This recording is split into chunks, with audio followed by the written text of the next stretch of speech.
सुप्रभात। मैं हूं जगेंद्र राणा।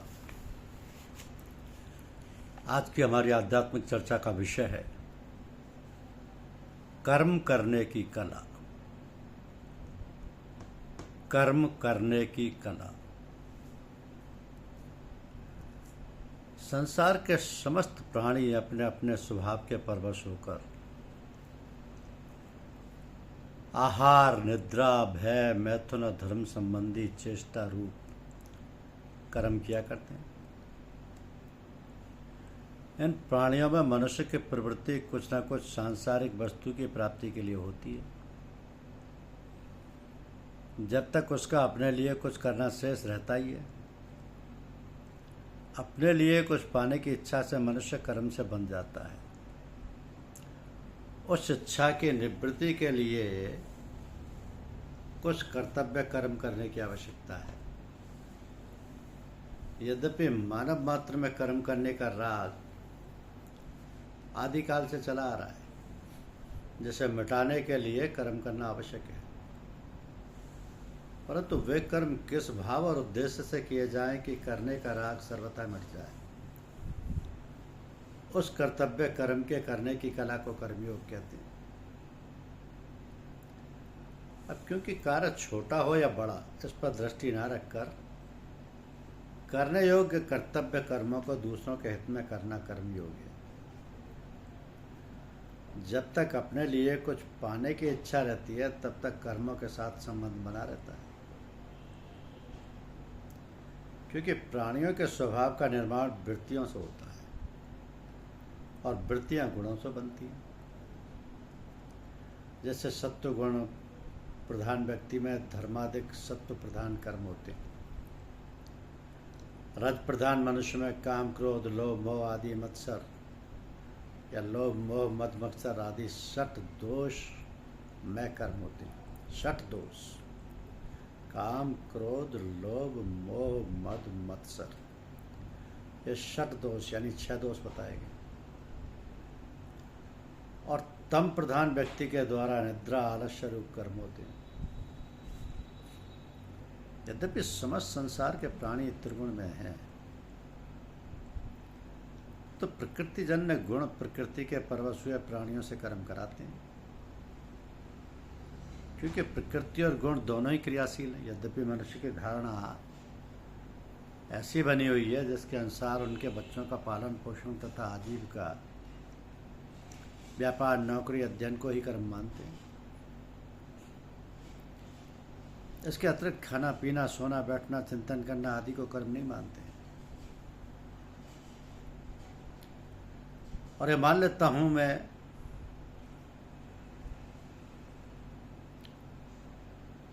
मान लेता है मैं कर्म नहीं कर रहा हूं, यह इनकी भूल है। क्योंकि शरीर निर्वाह संबंधी सभी स्थूल शरीर की क्रियाएं हैं और निद्रा, चिंतन ये सूक्ष्म शरीर की क्रियाएं हैं और ध्यान, समाधि आदि कारण शरीर की क्रियाएं हैं। तो तीनों अलग अलग। शरीर निर्वाह संबंधी सभी स्थूल शरीर की क्रियाएं हैं। निद्रा, चिंतन ये सूक्ष्म शरीर की क्रियाएं हैं और ध्यान, समाधि आदि कारण शरीर की क्रियाएं हैं। तो जब तक मनुष्य स्थूल, सूक्ष्म और कारण शरीर में से किसी शरीर के साथ संबंध मानकर उसमें सुख चाहता है, तब तक वह प्रकृति के परवश रहता है। यद्यपि परिवार में भाई, बहन, माता आदि सभी कर्म करते हैं, तो उनके द्वारा किए गए कर्म कामना, ममता, आसक्ति, स्वार्थ आदि के वशीभूत होकर संपन्न होते हैं, जिससे लाभ के बजाय उन्हें हानि होती है। और स्वार्थ के वशीभूत होकर कर्म करने के कारण लोक में लड़ाई, खटपट, ईर्ष्या आदि होते हैं। अब मुझे सुख कैसे प्राप्त हो, इस इच्छा के कारण मनुष्य कर्तव्यच्युत होता है। दूसरों को कैसे सुख प्राप्त हो, इससे मनुष्य बंधन से मुक्त होता है। तो यही भाव कर्मयोगी में होना चाहिए। घर में माता पिता, भाई बहन, स्त्री पुत्र सभी को परस्पर एक दूसरे के हित की बात सोचने में से मनुष्य बंधन से मुक्त होता है। अब देवता, ऋषि, पितर, पशु, पक्षी सभी का स्वभाव परोपकार करने का है। मनुष्य सदा इनसे सहयोग पाने के कारण इनका ऋणी है। इस ऋण से मुक्त होने के लिए मनुष्य को पंच महायज्ञ, ऋषि यज्ञ, देव यज्ञ, भूत यज्ञ, प्रत्यज्ञ, मनुष्य यज्ञ करने का विधान है। ऐसा करने से मनुष्य सभी को अपने कर्तव्य कर्मों से तृप्त कर सकता है और कदाचित मनुष्य का अपने कर्तव्य पालन न करने के कारण समस्त ब्रह्मांड में हलचल उत्पन्न होती है और परिणाम स्वरूप अतिवृष्टि, अनावृष्टि, भूकंप, दुर्भिक्ष और प्राकृतिक प्रकोप होने लगते हैं। तो यद्यपि देवता आदि के सभी मर्यादा से चलते हैं, केवल मनुष्य ही अपनी बेसमझी से मर्यादा भंग करता है। उसे दूसरों की सेवा के लिए जो सामग्री मिली है उस पर वह अपना अधिकार समझकर उन कर्म और अकर्म फल में अपनी ममता, आसक्ति करने के फलस्वरूप नया बंधन उत्पन्न करके वह स्वयं फंस जाता है। तब तक भोगेच्छा रहती है, जब तक भोगेच्छा रहती है तभी तक जीने की इच्छा और मरने का भय रहता है। पर भोगेच्छा कर्मयोगी में नहीं होती, क्योंकि उनके संपूर्ण कर्म अपने लिए ना होकर दूसरों के लिए होते हैं। उसके मन में प्रश्न नहीं उठता कि मेरा जीवन निर्वाह कैसे होगा। अपना स्वार्थ चाहने वाला व्यक्ति अपने लिए कार्य करता है और दूसरे के लिए भी वह वास्तव में अपने लिए ही कार्य करता है। तो इसके विपरीत वह स्वार्थ भाव का त्याग करके दूसरे के लिए कार्य करने वाला साधक दूसरों के लिए ही कार्य करता है। तो संसार में हमें जो सामग्री मिली है उसी संसार की सेवा में न लगाकर अपने सुख भोग में लगाना, अपने लिए कार्य करना है। इसलिए संसार के छोटे से छोटे अंश इस शरीर को अपना न मानकर इसको आवश्यकता अनुसार अन्न, जल, वस्तु आदि देना और उसे आलसी, प्रमादी और भोगी न होने देना इस शरीर की सेवा है। इससे शरीर में ममता, आसक्ति नहीं रहती। मनुष्य को अपने कर्मों का फल स्वयं भोगना पड़ता है। उसके द्वारा किए गए कर्मों का प्रभाव पूरे संसार पर पड़ता है। अपने लिए किए गए कर्मों से मनुष्य अपने कर्तव्य से च्युत हो जाता है। फलस्वरूप राष्ट्र में अकाल, महामारी, मृत्यु आदि महान कष्ट होते हैं। यद्यपि सांसारिक वस्तुओं में हमें प्रीति, तृप्ति और संतुष्टि की प्रतीति होती है, वास्तव में वो होती नहीं है। कर्म तब होता है जब हमें कुछ न कुछ पाने की कामना होती है और कामना अभाव से पैदा होती है।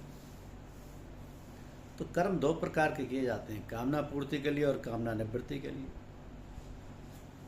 साधारण मनुष्य तो कामना पूर्ति के लिए कर्म करते हैं, पर कर्मयोगी कामना निवृत्ति के लिए कर्म करता है।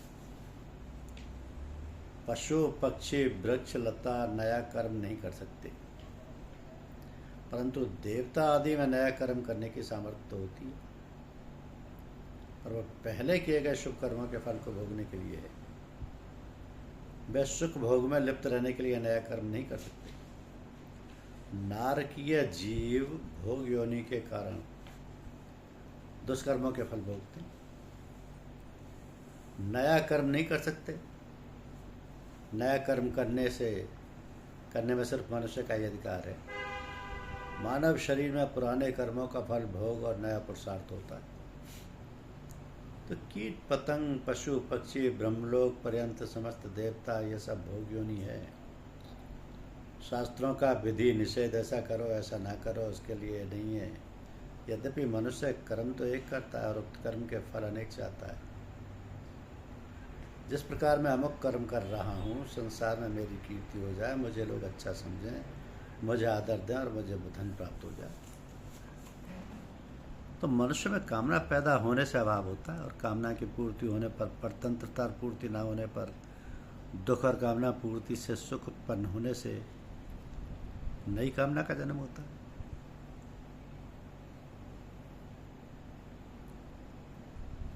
कामना की पूर्ति होने पर परतंत्रता और पूर्ति न होने पर दुख और कामना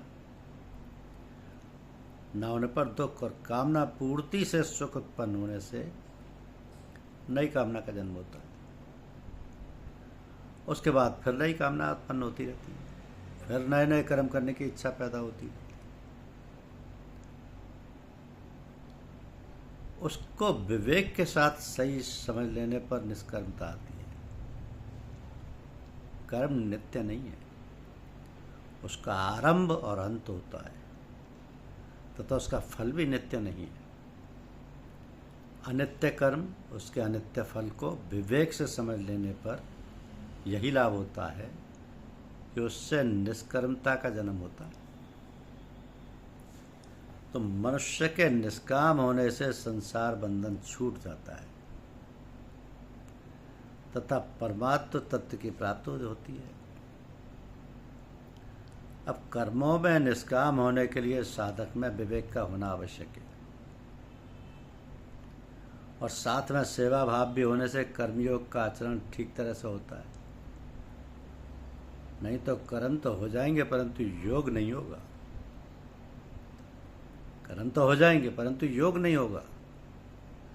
अपने सुख और आराम के त्याग में विवेक की प्रधानता हो और दूसरों को सुख और आराम पहुंचाने में सेवा भाव की प्रधानता होती है, तब साधक में सही कर्मयोग होता है।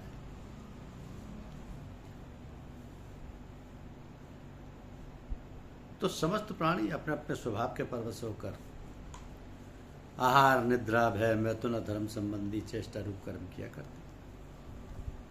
इन प्राणियों में मनुष्य की प्रवृत्ति कुछ न कुछ सांसारिक वस्तु की प्राप्ति के लिए होती है। जब तक उसका अपने लिए कुछ करना शेष रहता ही है, अपने लिए कुछ पाने की इच्छा से मनुष्य कर्म से बंध जाता है। उस इच्छा की निवृत्ति के लिए कुछ कर्तव्य कर्म करने की आवश्यकता है। तो जैसे सत्व गुण प्रधान व्यक्ति में धर्माधिक सत्व प्रधान कर्म होते हैं, रज प्रधान मनुष्य से काम, क्रोध, लोभ, मोह, मद, मत्सर आदि षट दोष में कर्म होते हैं, और तम प्रधान व्यक्ति के द्वारा निद्रा, आलस्य रूप कर्म होते हैं। यद्यपि समस्त संसार के प्राणी त्रिगुण में है, त्रिगुण में है, तो देवता, ऋषि, पितृ, पशु, पक्षी सभी का स्वभाव परोपकार करने का है। मनुष्य सदा इनसे सहयोग पाने के कारण इनका ऋणी है। इस ऋण से मुक्त होने के लिए मनुष्य को पंच महायज्ञ, ऋषि यज्ञ, देव यज्ञ, भूत यज्ञ, पितृ यज्ञ, मनुष्य यज्ञ करने का विधान है।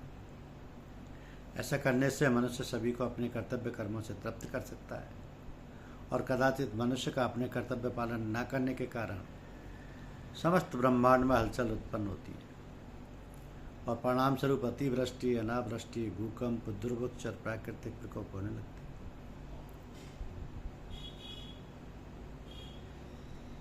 तो जब तक भोगेच्छा रहती है तभी तक जीने की इच्छा और मरने का भय रहता है। पर भोगेच्छा कर्मयोगी में नहीं होती, क्योंकि उसके संपूर्ण कर्म अपने लिए न होकर दूसरे के लिए होते हैं। उसके मन में प्रश्न नहीं उठता कि मेरा जीवन निर्वाह कैसे हो। धन्यवाद।